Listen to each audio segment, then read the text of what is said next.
Article 50 triggered. Theresa May formally begins Brexit negotiations to leave EU.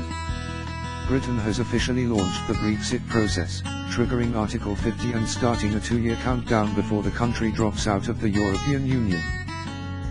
The historic moment came as a letter signed by Prime Minister Theresa May was delivered to the Brussels office of European Council President Donald Tusk, notifying him of the UK's intention to leave. Mr. Tusk confirmed the momentous moment, tweeting, "After 9 months the UK has delivered. #Brexit." At the same time in the House of Commons, Ms. May was telling MPs it is her fierce determination to get the right deal for every single person in this country as the period of negotiations begins. The 27 EU member states and the UK will now begin an arduous process of negotiation to decide how they can disentangle their existing relations, while Ms. May must push a complex legislative programme through Parliament. Manfred Weber, an ally of the German Chancellor Angela Merkel, tweeted, "EU has done everything to keep the British. From now on, only the interests of the remaining 440 million Europeans count for us." #Brexit Day. In the Commons, the Prime Minister said Brexit was now underway in accordance with the wishes of the British people. The United Kingdom is leaving the European Union, adding, "This is an historic moment from which there can be no turning back. Britain would take control of things that matter most to us and build a stronger, fairer Britain," Ms. May said.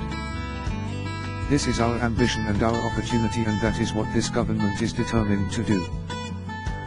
Amid Conservative cheers, the Prime Minister added that triggering Article 50 was a chance to step back and ask ourselves what kind of country we want to be. "My answer is clear: I want the United Kingdom to emerge from this period of change stronger, more united, and more outward-looking than ever. I want us to be a secure, prosperous, tolerant country, a magnet for international talent, a country that reaches beyond the borders of Europe, too."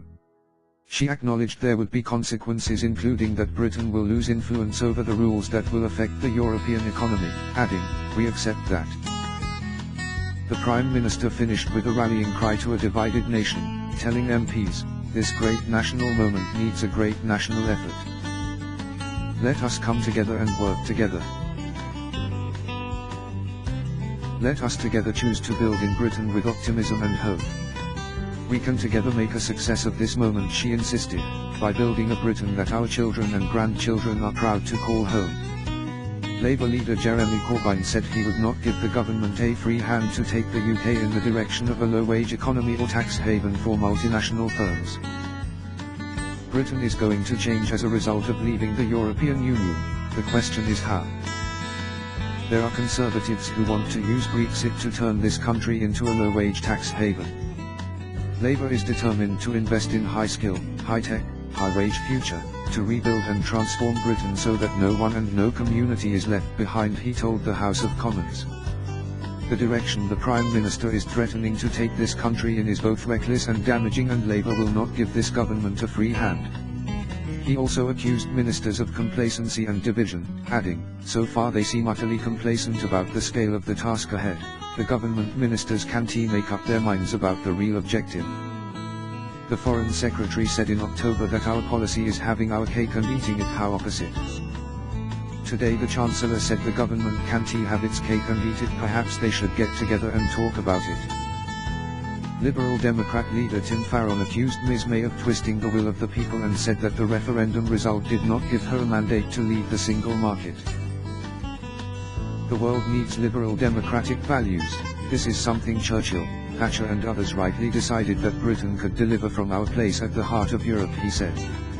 "I believe the Prime Minister is twisting the will of the people, leaping into the abyss without any idea of where our country will end up." In her statement, the Prime Minister admitted we would lose influence as a result. Theresa May has chosen the hardest and most divisive form of Brexit, choosing to take us out of the single market before she has even tried to negotiate. Membership of the single market was not on the ballot paper last June, yet without a mandate she has chosen to rip Britain, our businesses and our people out of the world's biggest market.